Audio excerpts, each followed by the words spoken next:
Okay, so imagine this. You're part of a peaceful, galaxy-spanning civilization. Your biggest headache is, I don't know, a trade dispute. Then one day, something just emerges from a forbidden, terrifying part of space. And that something completely shatters your entire understanding of power, of technology, and of your own place in the universe. So let's dive into the story of a first contact and the terrifying truth it uncovered about the newcomers, and really about the galaxy itself. This, right here, this was the first thought from the Galactic Council patrol that saw it. Now you have to understand, they were used to these elegant, almost beautiful ships, designed for peacekeeping and exploring. But what drifted out of this dark zone, as they called it, was a monster. It was huge, it was scarred, it was just brutal. It didn't look like it was built to travel. No, you just knew it was built for one thing: war. So let's really set the stage for this first incredibly tense meeting. The Council's patrol fleet, feeling pretty confident in their own backyard, moves in to intercept this menacing mystery. And you can really see the difference here. It's a clash of philosophies made real.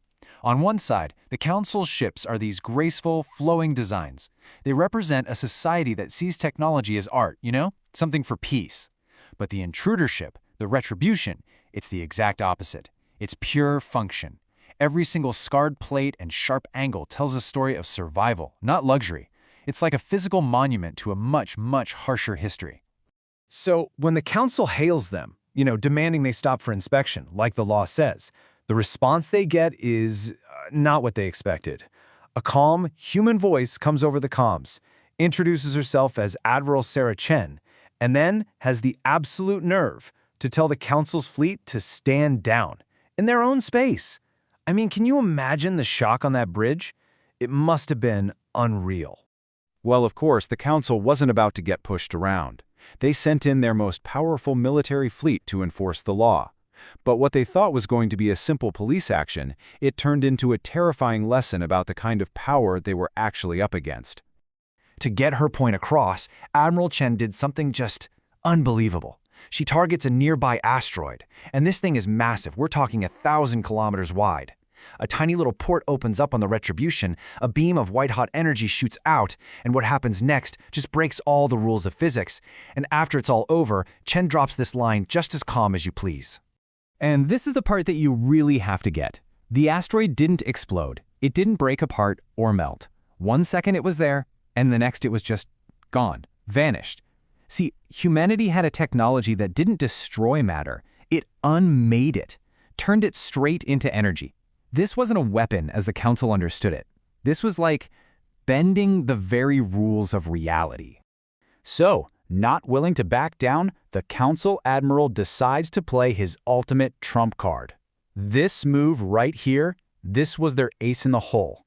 A perfectly coordinated, simultaneous, faster-than-light jump. The whole idea was to trap an enemy from every direction at the exact same time. In their minds, it was literally inescapable. And they pull it off perfectly. In a flash, 12 massive warships appear out of nowhere, weapons hot, ready to just unload on their target, only to find themselves pointing their cannons right at each other. The trap was sprung, but the target was gone. And then, over the comms, just 2 words from that same calm voice. The Retribution hadn't run. Nope. It had somehow, effortlessly, moved itself during their instantaneous FTL jump, and was now just floating there, silent, right behind the Council's flagship. Think about that.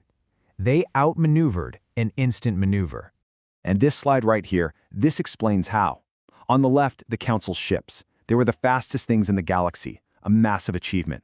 But as Admiral Chen explained, the Retribution's normal, everyday cruising speed made the Council's absolute top speed look like it was standing still. They could cross the entire galaxy in 6 days. The technology gap wasn't a gap, it was a canyon, a chasm. So this insane display of power finally leads to a formal sit-down. And this is where the story pivots from what humanity could do to the much scarier question of why they could do it. And the answer was buried in a history the galaxy never even knew existed. To start the conversation, Admiral Chen asks this simple question to the Council's top military commander. She's trying to get a baseline, to understand what this peaceful civilization considers a real, honest-to-God existential threat. And the commander's answer, from his point of view, is about as bad as it gets.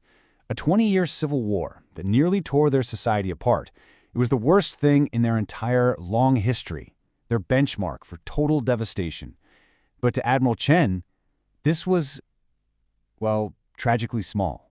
And then came the truth bomb. Admiral Chen explains that in just the last 200 years, humanity had fought 17 major wars. Not civil wars. We're talking wars against things from the dark void between galaxies, things that wanted to end all life. Machine races that ate entire worlds, hive minds, reality-bending horrors. Their very first war against something called the Devourers lasted 130 years and cost billions of human lives. And in that moment, it all clicks into place. Humanity's insane weapons and impossible engines, they weren't the result of a species enjoying a golden age of innovation. They were scars. Every single piece of that impossible tech was a desperate answer to a problem that was trying to wipe them out. They learned to unmake matter because they were fighting things that couldn't be killed any other way. But the Council, they're cautious. They still had to wonder, were these humans really protectors, or were they just really good conquerors with a great cover story? So, let's get to the final part and see how they decided to put humanity to the ultimate test. The Council leadership okays a top-secret mission, Operation Silent Truth. The plan? Send their absolute best stealth fleet, ships that were supposedly completely invisible to every known sensor, to go spy on the humans. They honestly believed they were ghosts, moving totally undetected, trying to find a weakness. So the invisible fleet gets into human-patrolled space, and they're immediately greeted by Admiral Chen's voice on an open channel. She just casually lets them know that, oh yeah, they were spotted about 6 hours ago, back when they were still 3-star systems away. They're cutting-edge, top-of-the-line stealth, totally see-through for human sensors. And then, just to really drive the point home, the humans decided to end the test. Suddenly, hundreds of warships just appear, surrounding the tiny little stealth fleet. Admiral Chen explains that this is just Battle Group 7, a small patrol. Oh, and by the way, they have 43 other, similar and often much larger, light reconnaissance forces just scattered around this one galaxy. But here's the part that is just mind-blowing. The humans didn't attack. They didn't even get mad about the spying. Instead, they used that matter manipulation tech to completely rebuild the Council ships right there in space. They scanned their tech, found all the flaws, and just upgraded them instantly, making their stealth 100 times better and their weapons 20 times more powerful. And that one single act revealed everything. A conqueror would have vaporized those spy ships. But humanity made them stronger. They weren't a threat. They were these impossibly powerful, lonely guardians who had been fighting galaxy-ending monsters all by themselves.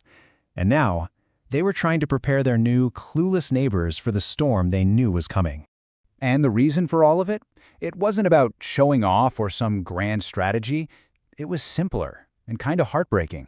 As Admiral Chen put it, after 2 centuries of constant, brutal war against things you can't even imagine, humanity was just tired. They didn't want subjects to rule over. They wanted friends. They wanted allies to stand with them in the dark. And really, that's the big question this whole encounter leaves us with. It makes you ask, in a universe that's full of threats, what is the true purpose of having overwhelming power?